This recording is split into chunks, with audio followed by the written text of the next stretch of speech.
Hello everyone. Laurie here from Wellbrook Wines.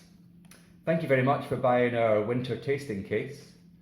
We've put together some little videos, one per wine, because we thought it would be a nice idea to share with you our thoughts on the wines and our enthusiasm for these wines that you've bought.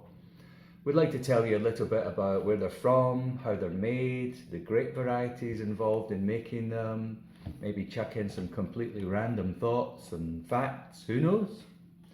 But it'd be nice to share the experience of tasting them with you in a virtual way, of course. So join us, it'll be fun. See you soon.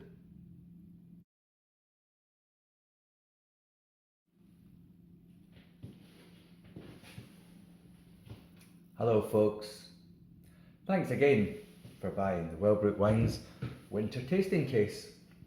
Today we're going to talk a little bit about Chianti.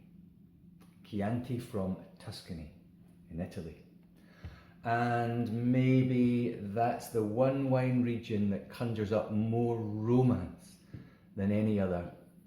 Tuscany with the rolling green hills, the olive groves, the cypress trees, the amazing weather, the fabulous food and the lovely wine.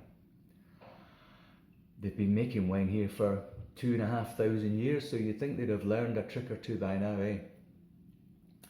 Yeah, but it hasn't always been a bed of roses.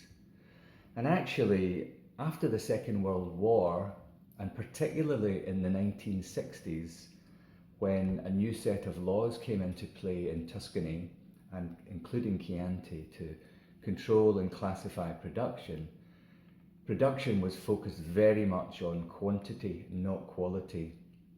And well, the whole of the Italian wine industry's reputation suffered really very badly because of decades of this concentration on volume.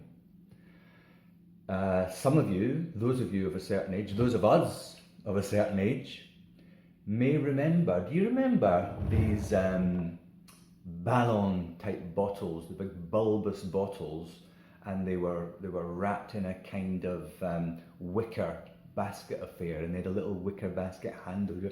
They were actually called fiascos, and what an apt name, because the wine inside those things was absolutely appalling. And controversially,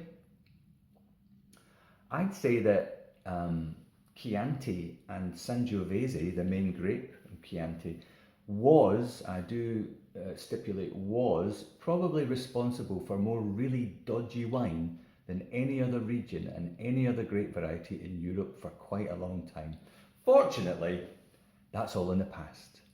And in the last 20, 30 years in particular, as technology's improved and winemakers have grown to much better understand the ideal conditions for Sangiovese in particular, wine quality has just gone through the roof. And today Chianti sits very happily and quite justifiably amongst the top echelons of quality. Sangiovese is a truly noble grape variety, and well, Chianti can be as good as anything. Sangiovese itself is another quite tricky grape to grow. It's quite thin-skinned, and it's known for its very high acidity, natural acidity. That's partly why it's easy to make not such great wine from it, but actually the acidity is the essence of its ability to age well. And in the right hands, it can be spectacular. It has thin skins, high acids, and has a tendency to have green tannins if it doesn't ripen properly. When I say green tannins, I mean slightly underripe tannins. But in the right hands, nothing to worry about. It just needs to ripen. It takes a while. In this wine, there's the addition of 10% Colorino, a grape called Colorino. And as the name would suggest, that the main function of adding 10% Colorino is to add colour, because the thin skins in Sangiovese, they don't give a lot of colour, and it's nice to have a little bit of colour. It doesn't add a great deal more than that. So to all intents and purposes, what we're tasting here is a modern Sangiovese.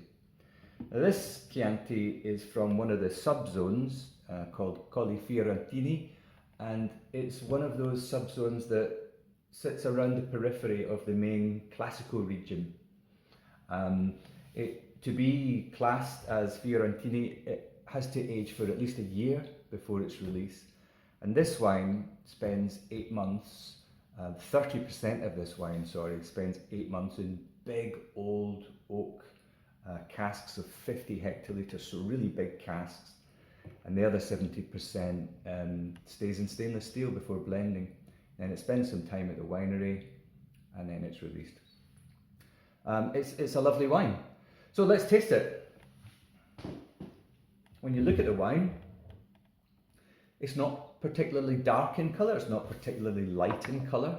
It's a lovely sort of deep garnet, I would say, a nice deep garnet red with a pinkish rim, sort of pinkish brown rim on the nose.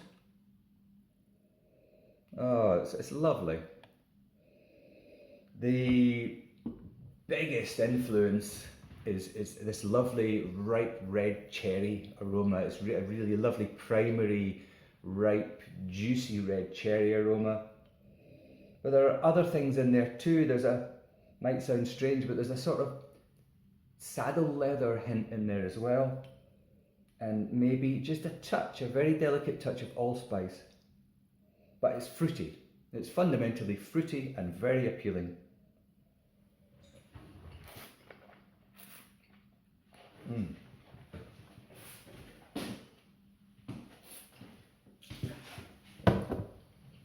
Just spitting off camera because it's only 12:30 and I never drink before 1:45. In the mouth, classic Sangiovese, quite grippy, you know. The tannins are lovely and ripe and very, very nicely balanced, but it has this lovely grip in the mouth, crying out for food. Fabulous length. And this is what I love about good Chianti. And maybe it's just me, but I always get this lovely sun-dried tomato sensation when I'm tasting Chianti. Italy is an amazing country for wine with so many indigenous grape varieties, but for some reason, in this part of Italy, I always get this lovely kind of tomatoey sensation, and I'm getting that very strongly here. Good length, dry, lovely fruit, a classic food wine. And for me, nothing too complicated with this. A nice plate of good charcuterie, things like that, you know, nice cheeses, some ragu, pasta and ragu. Yeah, delightful. So I hope you enjoy this, and we'll see you next time.